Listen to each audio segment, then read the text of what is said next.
भवाना में भी कागजात नामजदगी की जांच पड़ताल का अमल जारी है। हल्का PP 97 के रिटर्निंग ऑफिसर तारिक महमूद गोंदल कागजात नामजदगी की जांच पड़ताल में मसरूफ़ अमल हैं। इसी पर मजीद तफसीलात जानेंगे नासिर अली से। जी नासिर, अपडेट कीजिएगा। जी बिल्कुल, आम इंतखाबात के हवाले से तैयारियां जारी हैं। कागजात नामजदगी की जांच पड़ताल का अमल भी शुरू हो गया है। PP 97 से असिस्टेंट कमिश्नर RO कागजात नामजदगी की जांच पड़ताल कर रहे हैं, मेरे साथ मौजूद हैं, बात भी करते हैं। सर बताइएगा इस हवाले से क्या कहते हैं। बिस्मिल्लाहिर्रहमानिर्रहीम।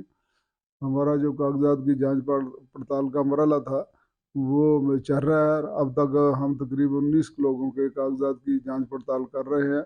अभी हमारे पास 3 लोग बकाए हैं, वो भी आ जाएंगे। उसके बाद हम इनके सारे के कागजात के जो डाटा हमारा वो जो जा रहा है दूसरे महकमों के, वो भी आ जाएगा।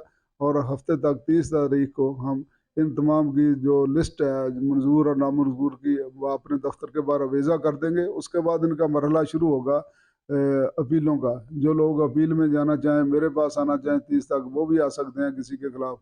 अगर आगे वो ट्रिब्यूनल में जाना चाहें वहाँ पे भी जाएंगे। उसके बाद जो फैसले होंगे आ जाएंगे। उनके बाद हम इनकी फाइनल लिस्ट अवेजा कर दी जाएगी और उनके बाद उनको निशानात अलर्ट कर दिए जाएंगे। जी बिल्कुल, assistant commissioner RO Tariq Mahmood Gondal की बात आपने सुनी। उनका कहना है कि 19 उम्मीदवारों के कागजात मुकम्मल हो चुके हैं। उसके बाद नासिर अली, बहुत शुक्रिया आपका। आगे बढ़ें और आपको बताएं, शेखुपुरा में भी उम्मीदवारों की सिक्योरिटी